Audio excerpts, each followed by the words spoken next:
In today's show, we're going to be talking about how to overcome imposter syndrome.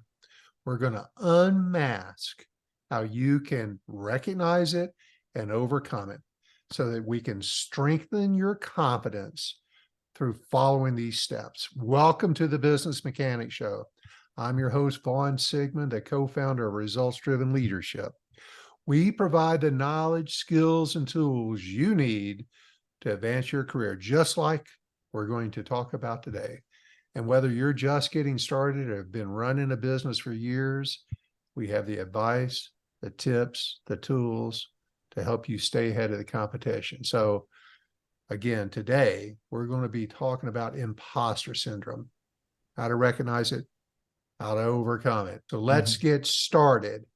Productivity, winning strategies, and aligning employer-employee goals. If this sounds like something your business could use more of, then you've come to the right place. The Business Mechanic Show with your host, Vaughn Sigmund. Let Vaughn show you how to develop, improve, and jumpstart your business. So now, please welcome the host of The Business Mechanic, Vaughn Sigmund. All right, let's roll into this. Eric, what precipitated this whole conversation today is a conversation we were having earlier about a coaching session you had with a really sharp person, one of our clients that managers you're coaching. And so tell me about that coaching experience, what you saw, what this poor manager is going through, and some of the discussion you had to get him to realize he's better than he thinks he is. I think that, to exclude names, obviously, but I think there's a piece here that we have a great client and we did the review on this person. And while he's thinking he's is okay or really not doing a good enough job in his mind, and through that conversation we had with him, got him back on track of saying, hey, listen, this is what the feedback is for you guys, for you, and how you're doing with your job. People love you. You've got a lot of strengths. After all that went through, we concluded with the review process. And I think he was a little bit surprised and shocked, I think, about, wow, people really, I think they think that I'm pretty good, but he still was doubting himself. So the follow-up on this, the classic is, so a month later, we do a follow-up as we try to give a review process and give some follow-up or some coaching if necessary, if there's a need for it, which in this case, I think there was a need because there's some things of his opportunities that he had that he needed to work on, but it still fell back into his strengths, which was the interesting part. And I kept on deciding why is he still continue to have a conversation about what he's not doing very well? You know what I mean, Vaughn? And so we dug deep into it a little bit, and the more we uncovered, it was something just popped in my brain. He doesn't think he's very good, and everyone around him, what he's doing, he's pretty darn good. As a matter of fact, the CEO said, "Hey, I'd like you to coach this person because you don't coach somebody, Vaughn. By the way, I'm not sure if you know this, if they're going to go out the door that way. The time has passed, and you're going to move on." We're not moving. So the CEO wants me to individually coach with this gentleman or lady.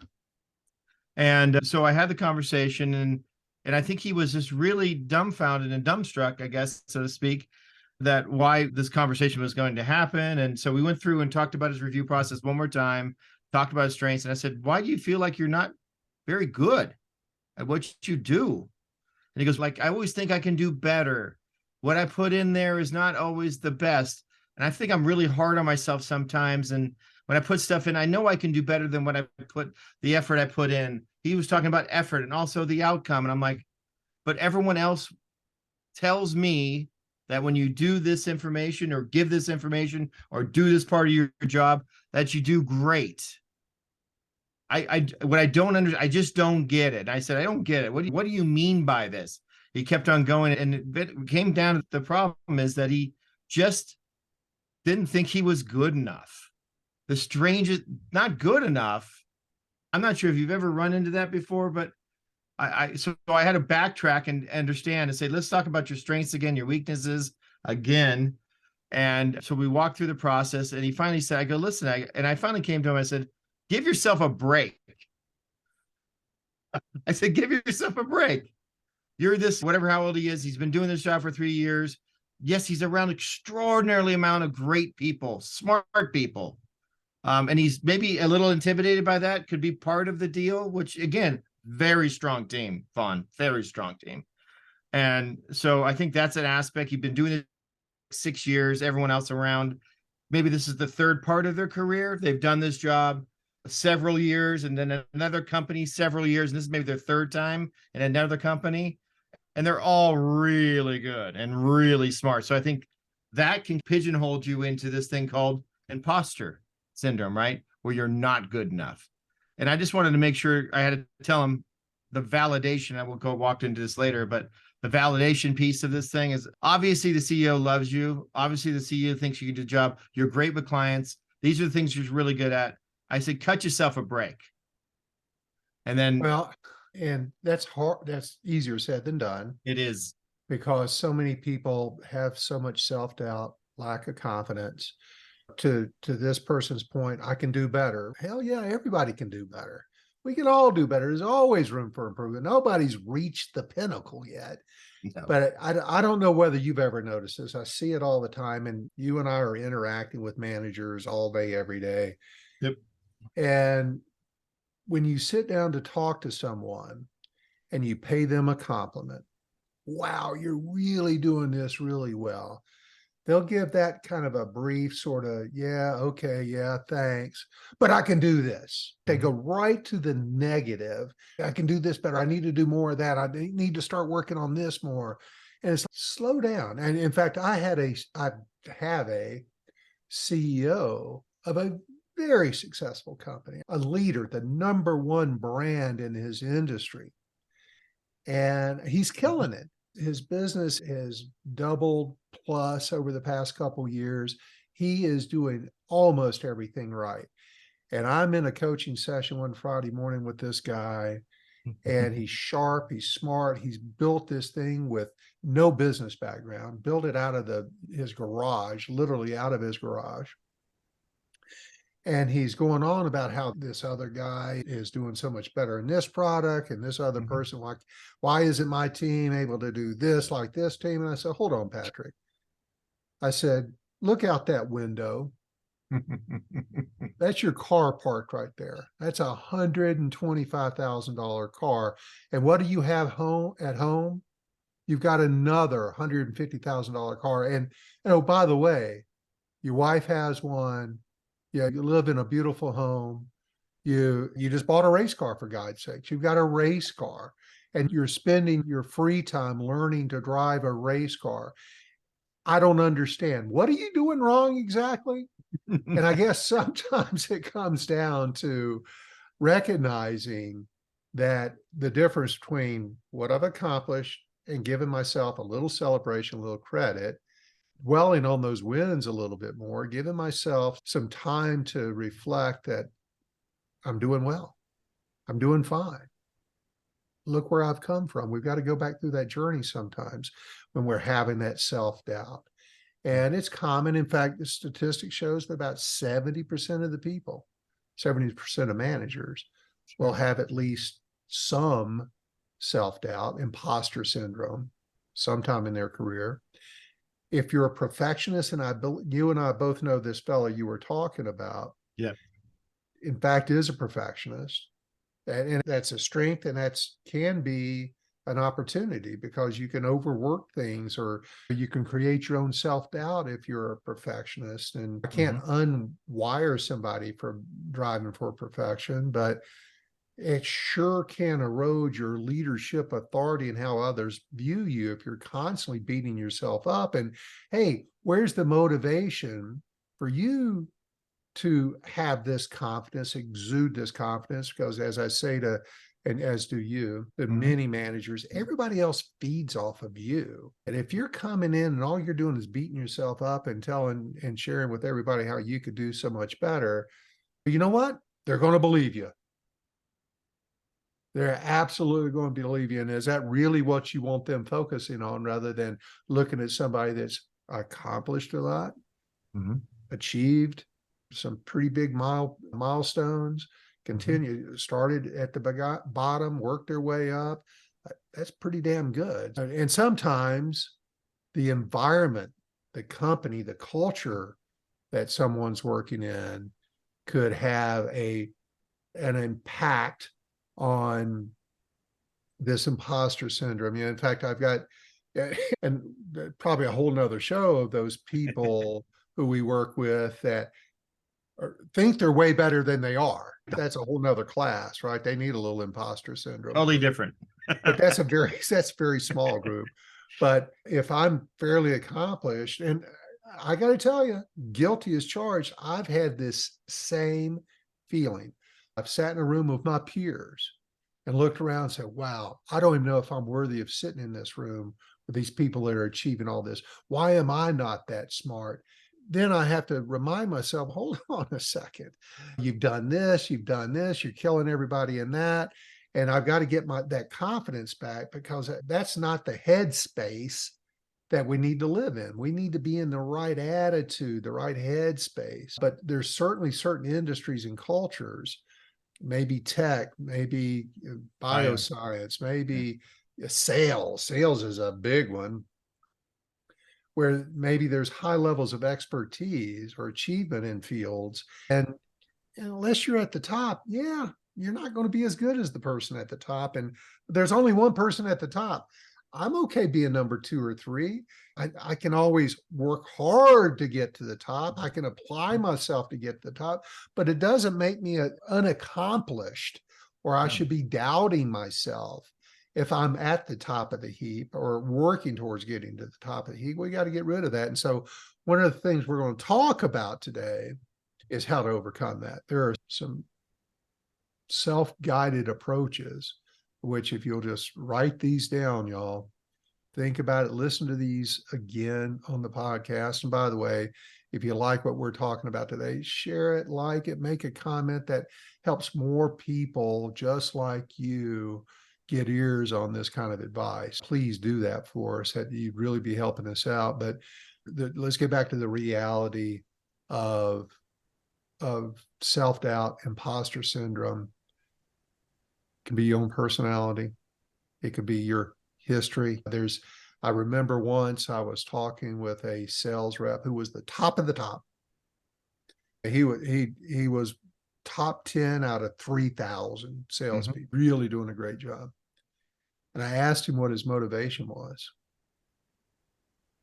And I'm tying this back to personal history. He says, my mother, my entire life growing up, told me I was never going to amount to anything. Oh boy. So every time I make a sale, it's screw you, Mom.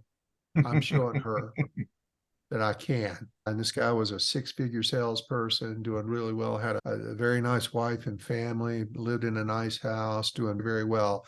But he overcame that personal history.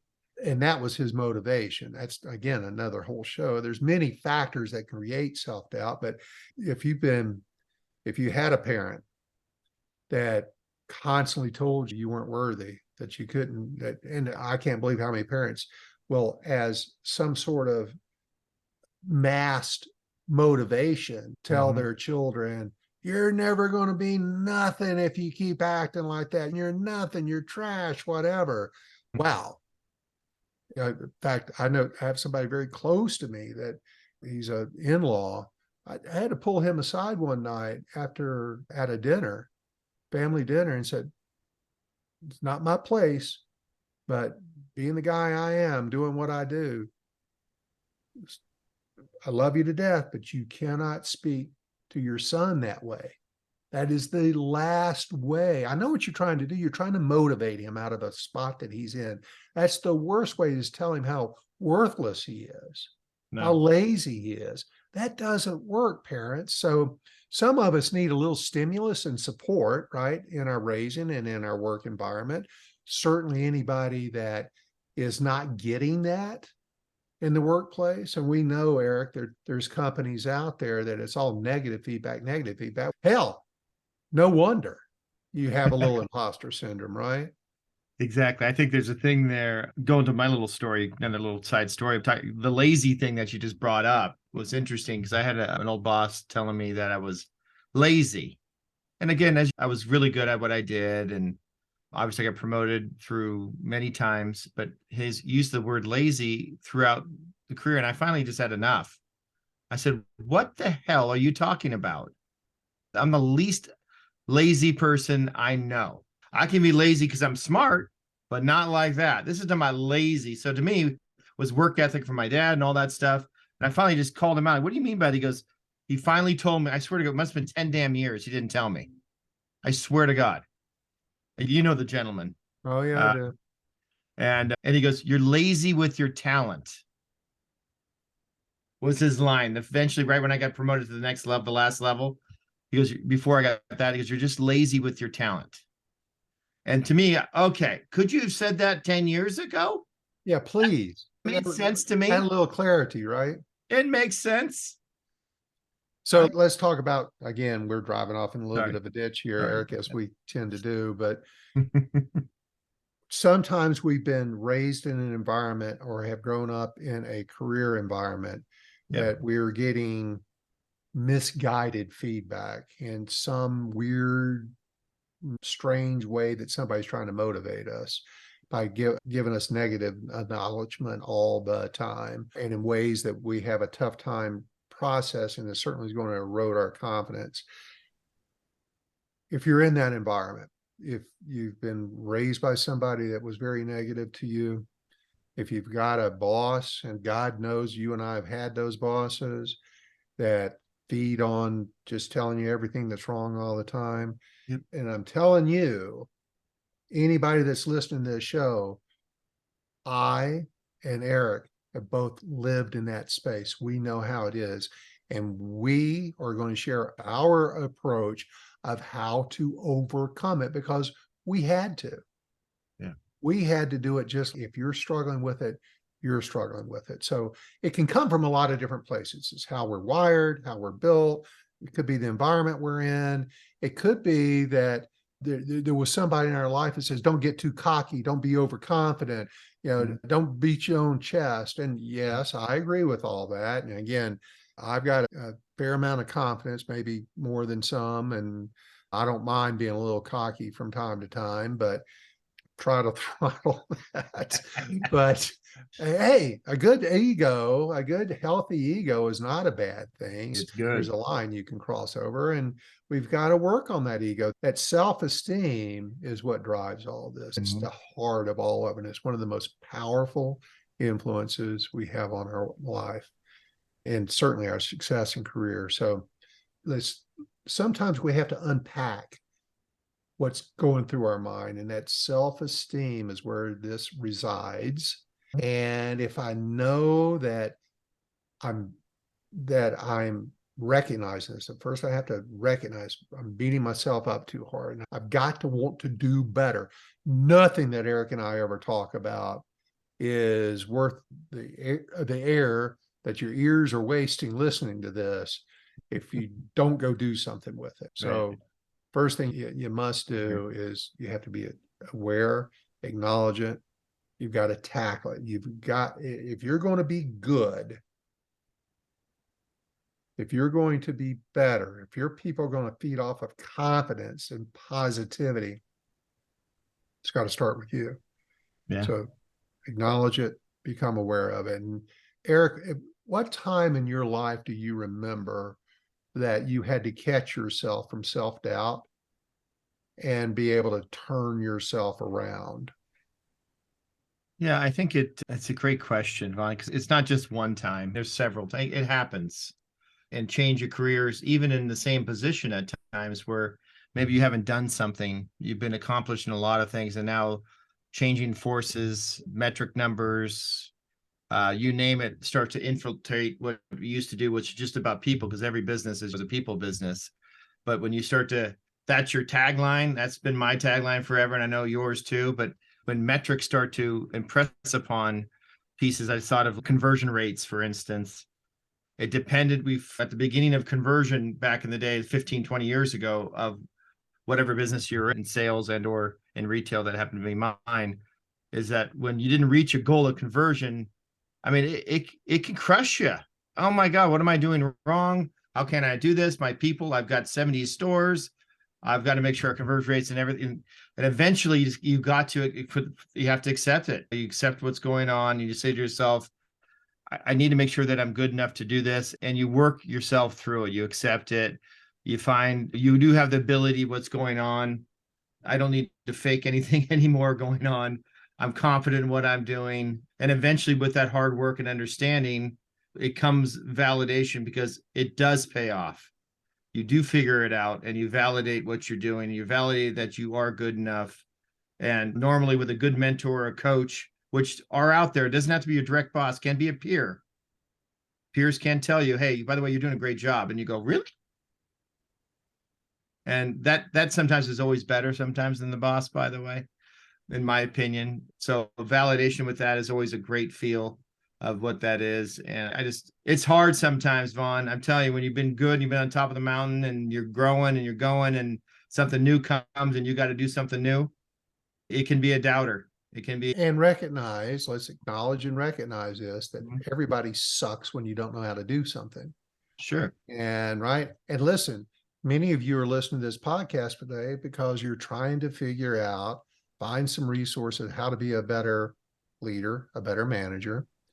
And in this case, we're talking about how you as a human need to be able to project yourself internally in a way that's positive. You're never going to reach the level that your potential lays out for you if you're doubting yourself all the time, if you have this imposter syndrome. And let me just say this, people are not successful because they're lucky.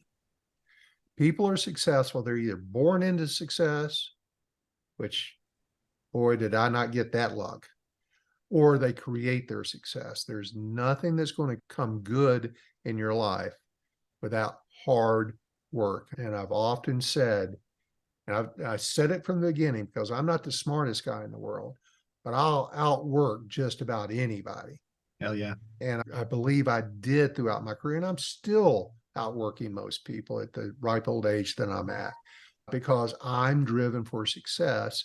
But certainly I've had my setbacks. I had to recognize it. I had to look at my successes, what I'm able to offer, what I'm very good at, stick with what I'm good at. If I needed to learn something new, as much as I wanted to avoid it, I had to embrace it and go suck at it until I got better. And so, yeah, you're going to have, it's not luck. And listen, if you have external factors that are affecting you, you're going to have to get over that. You're going to have to, that's an internal self-esteem thing that you got to recognize that you're better at what somebody's trying to make you feel like. You're going to have to maybe fake it a little bit until you get there. And then you talk about this validation, and that's not a parking validation. That's you're doing well validation. So if you're spending time beating yourself up, self-doubt, feeling like you're faking it, recognize it.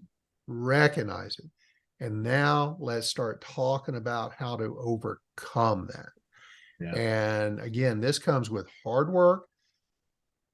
Every journey begins with the first step. First step is recognize it. And the second step, here's some of the things you need to do in order to fix it and get your head right in that high self-esteem confidence that's going to drive you to the next level of success that your people are going to feed off of to drive their own success. They're counting on you. And if you're having negative thoughts, first thing you need to think about is catch yourself. Be aware of this negative thought. When you're starting to go through these slumps in negative thought patterns, you're going to have to catch it. You've got to recognize it and then begin reframing those thoughts into something a little more positive. Eric, thoughts on that? Yeah, I think, like I said, everyone goes through those pieces, and you want to make sure that the reframing things, I love that phrase, because you can build anything upon any kind of negative piece, because obviously you're doing something to get those negative thoughts. It may be something that's not right, but listen, I think of baseball, right? You fail 70% of the time and you're a Hall of Fame player. That's what always comes in my brain when I've done something wrong or something. Listen, in life, you have to learn how to fail to learn how to succeed. That's happens sometimes. A lot of those things in life I've always had, where if you keep on, call it chopping wood or whatever you want to call it. My dad used to call it chewing cabbage. You keep on going, you'll get through those silly, stupid things that try to bring you down. It doesn't work that way. You got to keep on counteract it really with evidence of any kind of stuff that's in your brain, with stuff that you know how to do. You've had successes. You've had tons of achievements. Even if it might be a new field, it doesn't matter. Those things, you keep the same kind of components that you did in the past and you do the same type of things, and you'll be successful as well in the new fields. I'm positive about that. Said, and when these negative thoughts arise, stop, look at yourself. You've gotten ahead. Right? Recognize that you had to have been doing something right, unless you're the son or the daughter that got shoved into the position. And even then, you're going to have to prove to the rest of the company that you're not lucky, that you're hardworking. And very often that self-doubt is very prevalent in a succession plan. Either the son or the son-in-law or whatever. If you're doubting yourself, recognize it. And the more you doubt yourself, the more everybody feeds off that. And you are likely to overcompensate in a negative way. So catch it. Think about what you're really good at, what you have achieved, what you can accomplish, what you have accomplished. Stay positive with that. And be careful of taking all feedback personally. Yeah. That's counter to what you're trying to do. For sure. Because to I'm me, attacking you personally. Yeah, to me, feedback, maybe it's just me and my upbringing. I love it. It could be negative in that aspect because I can handle the heat. The positive feedback is I probably like a little least. I don't necessarily want to accept great feedback. Sometimes it's weird for me. It feels like it doesn't drive as much, but I think there's a piece there when you accept feedback, good or bad. You're gaining information from somebody else's point of view, and a multitude of people, right? Friends, family, cohorts, people you work with. Sometimes, hey, how are things going with the people that were below you? I think they'll tell you how things are. Then you'll go, okay, it's all in my brain. It's all in my brain. It's in my brain. Got to get it out.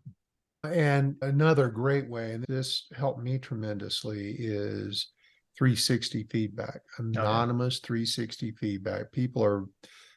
Many people, especially your peers, are hesitant to give you direct feedback for whatever fear they have. That's them, not you. But anonymous 360 feedback is fantastic whenever you can create that within your organization. I received it for years, and it was so, back to your validation, it was so validating that the people who reported to me and my peers recognized my accomplishments, what I was really good at. I was really interested in what I was doing poorly, and I wanted to know that so that I could go do something about it, right? I didn't want to just, you can spend time on trying to figure out who's hitting you over the head with negative feedback. That's not productive. The productive part is take it. If there's a pattern to it, if there's more than one or two people that are saying that, that's the truth. That's okay. You can overcome it. Go seek advice, take some training, go to YouTube, call results-driven leadership, get some training. We'll help you out. There's ways around it. Don't just defeat yourself. And so you've just got to gain perspective on your performance, your abilities. That's where your DISC profile comes in. Yeah. Again, DISC is a magical tool. You know what your strengths are. Play to those strengths. And recognize your shortcomings. Embrace those shortcomings, know what they are, and try to compensate or adapt for them, or delegate that work to somebody else. It's going to be much better. You don't have to do everything yourself, but getting feedback from your boss, which I know in a lot of organizations, they're not very good at giving feedback. No. It's one of the reasons why we have our course on performance feedback. It's a great way for you to have the blueprint, the structure, the framework for giving feedback. And it's easy to use, hard to accept the change, but it really works. But think about getting a mentor, somebody that's a role model, as someone that either in your organization, outside your organization. Score, right, is a great place and free. You can go find executive mentors who have been there and done that. And sometimes that third party objective view of what you're doing, what you're accomplishing, is that catalyst to your own self-confidence. Sure. But don't continue to allow yourself to be beat up by it. And Eric, can you remember a time in your life that a mentor or somebody outside of you was able to redirect you a little bit? Yeah, I was actually just thinking there's two things. I was thinking of the client we're talking about today and how they saw somebody that to be like Michael Jordan. He has somebody that he would love to be like. And this person obviously is the embodiment of this company. And I think you know who this is. It's not the CEO, but she's great. But it's another person that's below that. And he wants to be like that person. And I said, so we went through the attributes and I go, she said some very nice things of how to do it. And he goes, really? And back to the imposter pieces, I think there's a piece there that made him believe that he is good enough, and he is. And then for me, to your question is, yeah, I mean, I've had one that was really tough mentor, and then one that was really motivating mentor, the last one I had. And I think there's a piece there that always listened and always wanted to work with you about very talkative. I guess the question is, he would work me through my work ethic as it was very strong. And he would actually spend an hour or so a week, even though I had all these things going on, talking about what my weaknesses were, let's say presentation. How do you remember how to do this? How do you do this? So he worked through me so I can actually present in front of tons of people. That wasn't my forte. My forte is probably 20, 15, not 100. And he said, it's the same damn thing. And it really is. It's the same damn thing. Yeah. But to me, it was the intimidating factor. And he worked me through it by practice and feedback and a nice approach, the way I liked it. Not the hard approach, but more of a positive approach, which I never thought I would even like or accept it. And it's hard, as you well know, it's hard, maybe not for you as much as me, but to accept something that you're good at. When someone says, oh my God, Vaughn, you are so good at this. And you always go, okay, yeah, I'm okay. I'm good. Yeah, I'm okay. But you know, don't just blow that off. Embrace it. Exactly. Feed yourself with that. That's okay to nourish your self-esteem with that. And if you keep blowing off this positive feedback, you're going to starve yourself. Yes. And that may be what's causing you stress, feeling overwhelmed, feeling weak, feeling less than capable. That's all a self-directed mindset that you need to recognize and pull yourself out of. And seeking positive reinforcement, seeking validation from a peer, a mentor, someone, finding yourself a coach, all that sort of thing. Listen, you're here today because you want to be better at what you do. Yeah. That's the first damn step, is finding ways. So hats off to the thousands of people who are listening to this show. Thank you very much for listening. But secondly, thank you for being willing to learn something new. Yeah. And this is pretty simple, but hard to do. Yeah. And many people were promoted into management because they were functionally very literate or very good at doing some function within the organization. And now you're a manager. That's a completely different function. It is. And most companies spend more money on training their forklift drivers than they do their managers when they get promoted. So you're just a victim of that. For every dollar, and here's a recent stat I just saw, for every dollar a company spends on technology, they should be spending 7 on management development, on teaching EQ, how to lead people, how to communicate with people, how to have meetings, all those skill sets you need to be a manager. That's what this podcast is all about. But you're here, you're recognizing it, you're trying to overcome it. You became a manager for a reason, because you're damn good at something. Accept that. And you'll be good at this too. You're going to be, but Yeah. everybody sucks when you're new at something. Yeah. It's the maybe 1% of the humans on earth are naturally good at managing people. You had to learn to do it. You have to mimic others. You have to have Yeah. good influences, but you cannot have a force field built around your growth called imposter syndrome. Yeah. You're way better than sometimes you allow yourself to be. So don't wallow in your perfectionism, your shortcomings. Yeah. Sometimes you have to, I'm not saying ignore them, but don't spend all your time there. We've all had tough times. Everybody's had tough times. They're bound to come. It's not if, it's when the tough times are going to come. And the difference between successful people and people who are average or below is how you deal with them.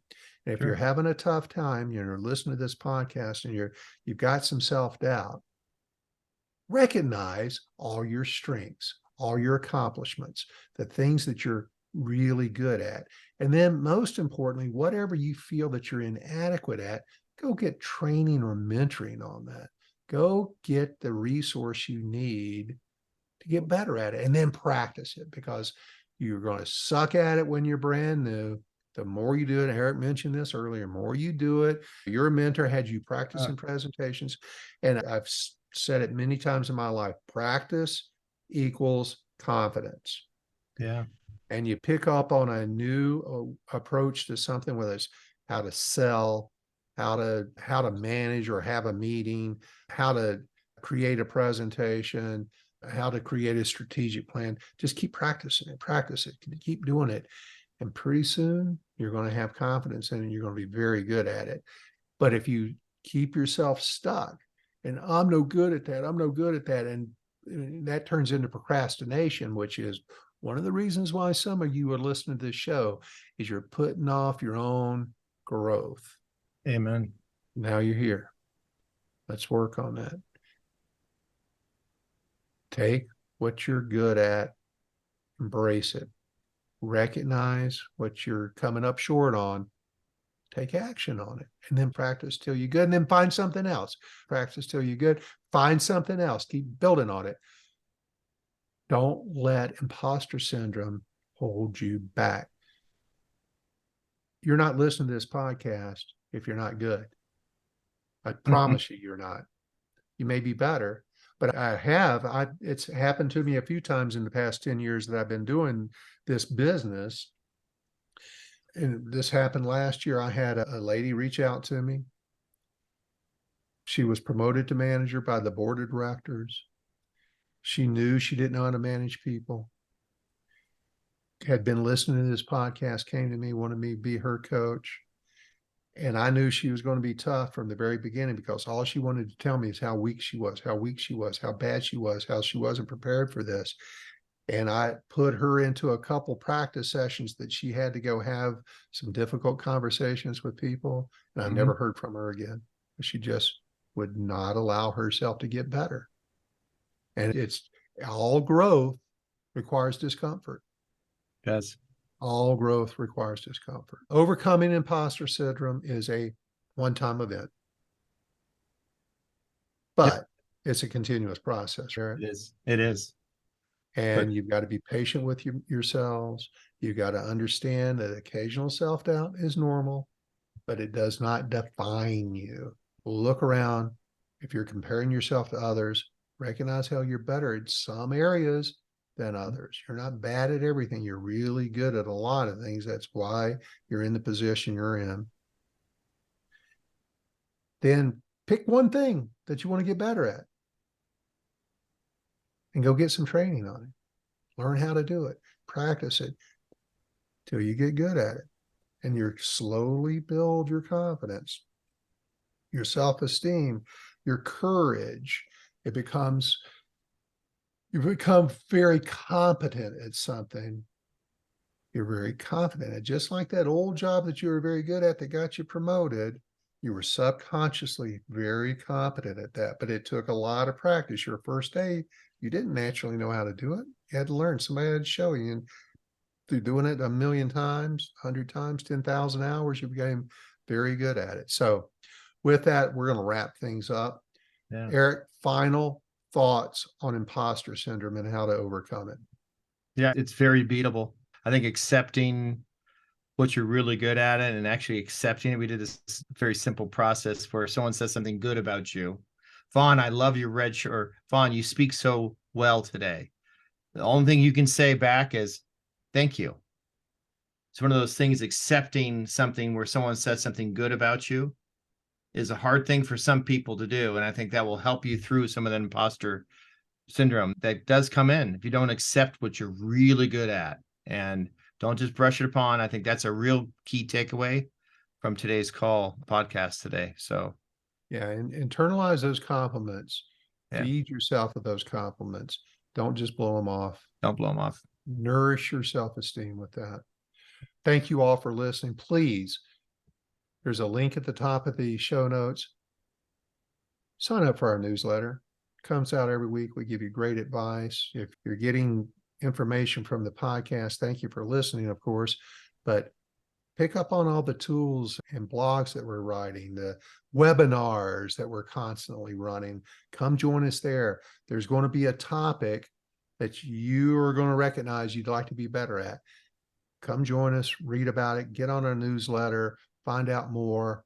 We'd love to have you more of a fan because the reason why we spend these hours every week recording and editing and getting this out is to help you.